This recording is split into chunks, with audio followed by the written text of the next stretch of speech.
Olá a todos, aqui é o Showtime 112. Apesar de ter realizado mais de 13.000 missões durante a Operação Tempestade no deserto, o maior número para qualquer aeronave de combate, o F-16 não conseguiu sequer uma única vitória aérea. Houve várias razões para isso, incluindo o fato de que os combates aéreos eram atribuídos principalmente aos F-15. Pilotos do Viper às vezes eram fortemente desencorajados por seus comandantes de engajar caças inimigos. Só depois da guerra, durante as operações militares contínuas contra o Iraque, que o F-16 finalmente conquistaria suas primeiras vitórias aéreas em serviço americano. A primeira aconteceu em 27 de dezembro de 1992, quando o capitão Gary North abateu um MiG-25 no sul do Iraque. Cobrimos essa história em um vídeo anterior do canal. Confira se ainda não viu. Enquanto isso, a coalizão também estava ativa no norte do Iraque. A Operação Prover Conforto foi criada para proteger a população curda de represálias do regime iraquiano. Em abril de 1991, os Estados Unidos, o Reino Unido e a França estabeleceram uma zona de exclusão aérea para aeronaves militares iraquianas ao norte do 36, o Paralelo. Uma das unidades destacadas para a base aérea de Incirlik, na Turquia, encarregada de fazer cumprir a zona de exclusão aérea do norte, foi o 23º Esquadrão de Caças de Spangdalen, Alemanha. Até recentemente, esse esquadrão era uma unidade mista, voando tanto F-16 quanto F-4G Wild Weasel. Depois, tornou-se uma unidade apenas de F-16, com foco em apoio aéreo aproximado. No entanto, a necessidade de supressão das defesas aéreas inimigas durante as operações no Iraque, mais uma vez, reuniu os Phantoms e os F-16, que atuaram juntos em duplas caçadoras matadoras. Discutimos recentemente as primeiras operações Wild Weasel das equipes de F-4G e F-16 na Tempestade no Deserto em outro vídeo. Em dezembro de 1992, a situação estava esquentando. Os militares iraquianos haviam se tornado muito mais agressivos. As táticas e o ritmo das aeronaves iraquianas, operando ao sul do 36, o Paralelo, haviam mudado.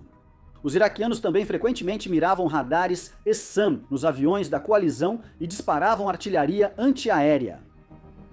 A coalizão também respondeu de forma agressiva. Sempre que um radar militar era identificado na zona de exclusão aérea, os Wild Weasels rapidamente o atacavam. Tanto o F-4 quanto o F-16 carregavam mísseis HARM para esse propósito. E o F-16 às vezes também levava bombas de fragmentação CBU para eliminar de vez ameaças que já haviam sido atacadas por um míssil HARM. Craig Trigger Stevenson era um jovem primeiro-tenente ansioso para se qualificar como líder de voo. Um dos requisitos era liderar com sucesso uma missão com aeronaves diferentes, ou seja, ele precisava comandar voos que incluíssem aeronaves como o F-4 ou o A-10. Apesar de o voo de qualificação não ter o objetivo oficial de ser em combate, Stevenson estava no meio do programa de aprimoramento em Incirlik, então as regras foram um pouco flexibilizadas. Sua missão de qualificação estava marcada para 17 de janeiro de 1993, coincidindo com o segundo aniversário da Operação Tempestade no Deserto. Para essa avaliação, Stevenson foi designado para voar com uma experiente equipe de instrutores Phantom, o tenente-coronel Steve Hyle e o capitão Rich Pierce. O objetivo da missão era fornecer apoio SEADU a um par de Jaguars britânicos em uma missão de reconhecimento enquanto eles procuravam por um novo local de SA-6. Stevenson lideraria o voo em tudo, exceto na passagem de reconhecimento em baixa altitude dos Jaguars, quando a tripulação do Phantom precisava fazer manobras imprevisíveis para medir a distância dos radares iraquianos.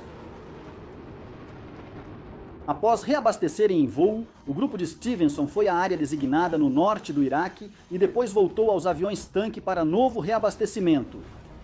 Enquanto os Jaguars britânicos se preparavam para reabastecer, os F-15, que faziam a cobertura aérea, voltaram à base, deixando o grupo de Stevenson responsável também pela patrulha aérea de combate.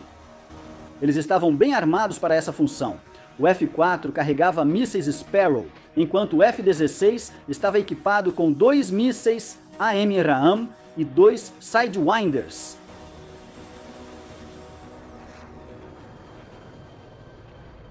Poucos podem pilotar um F-16 real, especialmente em combate no Iraque.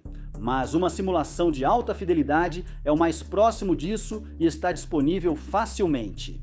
Existe um simulador com F-16 e o mapa do Iraque, e há controladores Thrustmaster altamente realistas. O Viper TQS é uma réplica do quadrante de manete, semelhante ao do cockpit do F-16. O punho metálico parece bem resistente. Interruptores e botões permitem operar radar e freios aerodinâmicos sem tirar os olhos do oponente. Em combate aéreo, um míssil se aproxima. O botão de dispersão de chaff e flare é de fácil acesso. O painel tem interruptores e botões de alta qualidade para funções como piloto automático e iluminação externa. Quer se livrar dos tanques externos e ganhar manobrabilidade? Use o botão de ejeção de emergência. Todas essas funções são reconhecidas pelo DCS World. Não precisa configurar os controles do F-16, mas para outros modelos pode ser necessário ajustar. Sobre o lado direito do seu cockpit caseiro, a Thrustmaster oferece uma solução, a réplica exata do manche do F-16, tão realista quanto a empunhadura do acelerador. Nem preciso dizer que ele possui todas aquelas funções rotas de que você precisa em combate. Você pode usar a metralhadora, lançar mísseis, soltar bombas, controlar sensores, contramedidas ou ajustar o trim do avião. Se você conectar o manche do F-16 à base Thrustmaster AVA, poderá configurar sua experiência de jogo com grande precisão. AVA significa aviação avançada e versátil, e vem com 3 conjuntos de molas, 2 cames e 3 máscaras. Deixe o movimento leve e fácil, ou coloque mais resistência usando molas suaves, médias ou duras. Além disso, ajuste a sensação desejada com uma chave, sem precisar desmontar a base. Limite o movimento do manche com uma máscara menor para simular o manche real do Viper. Todos esses ajustes são rápidos e fáceis, usando só 2 chaves inclusas no conjunto. Esses itens estão à venda na loja online da Thrustmaster. Ao usar meu código de criador Showtime112, o canal recebe uma pequena comissão sem custo extra para você, ajudando na criação de novos conteúdos. Com o Tenente-Coronel Hyle liderando no F-4G, Stevenson monitorava o radar de seu F-16 em busca de possíveis ameaças aéreas. Inicialmente, havia 2 MiGs a aproximadamente 40 milhas ao sul, mas eles não pareciam representar um perigo imediato. De repente, Stevenson detectou um contato decolando de uma base conhecida da Força Aérea Iraquiana com o codinome Qadi.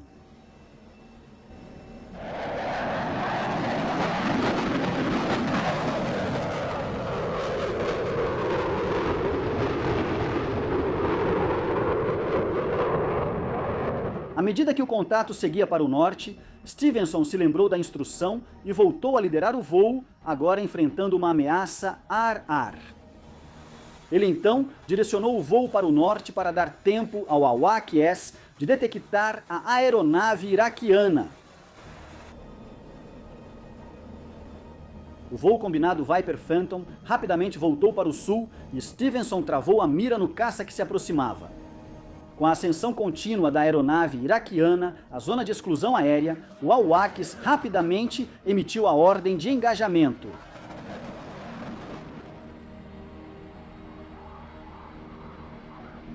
Stevenson descartou os tanques de combustível, ligou os pós-combustores e desceu para forçar o radar do MiG a operar em seu modo menos eficaz, o Look Down.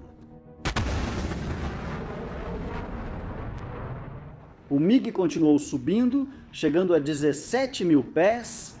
Enquanto isso, Stevenson e Hyle nivelaram a cerca de 4 mil pés, voando a aproximadamente Mach 1.2. Quando o MiG, também supersônico, cruzou o 36 o paralelo, a AWACS autorizou o abate. O receptor de alerta de radar de Stevenson permaneceu silencioso, indicando que o radar do MiG não havia travado nele. No entanto, quando estava a 12 milhas de distância, o piloto do MiG de repente puxou forte para a direita, executando uma curva de 180 graus e perdendo altitude. Essa manobra quebrou o travamento do radar de Stevenson, mas ele rapidamente recuperou o alvo visualmente a 6.000 pés. Agora engajado em uma perseguição de cauda, a uma distância de 5 milhas, logo fora do alcance máximo efetivo do MRAM. Nesses cenários, o F-16 tinha aproximadamente uma vantagem de velocidade de 50 nós.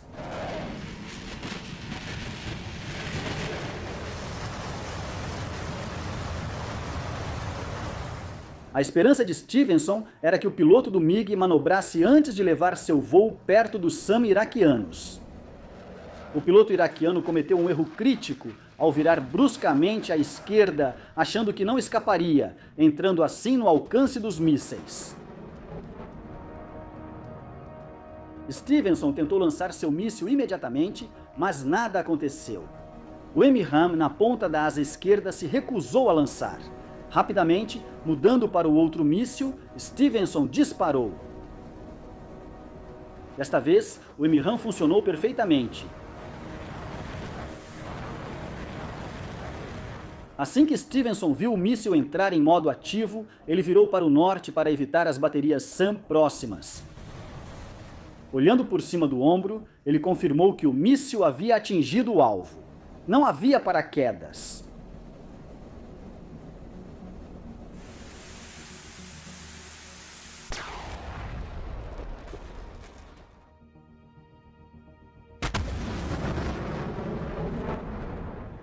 Com o combustível acabando, Stevenson foi direto para o avião-tanque. Reabastecer com um MRAM armado ainda acoplado era certamente uma experiência desconfortável, mas tudo correu bem. O tenente-coronel Hyle, que não havia descartado seus tanques de combustível, permaneceu na área e Stevenson logo voltou. Mesmo quando ele voltou, a fumaça do impacto do MiG ainda era visível no solo. Relatórios iniciais chegaram a especular que a aeronave abatida poderia ter sido um MiG-29, mas depois foi confirmado que era um MiG-23.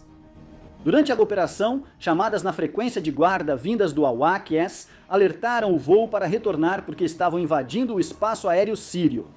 Isso acabou sendo o voo do F-15 retornando para Incirlik. Ao ouvirem sobre o confronto, eles voltaram em direção ao Iraque, mas decidiram pegar o caminho mais curto, que envolvia voar 100 milhas através da Síria. Porém, os poderosos águias chegaram tarde para conquistar essa vitória.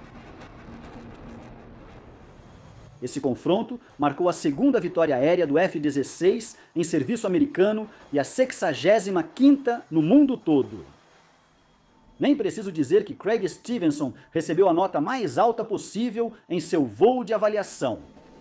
Obrigado pelo seu tempo e continue assistindo Showtime 112.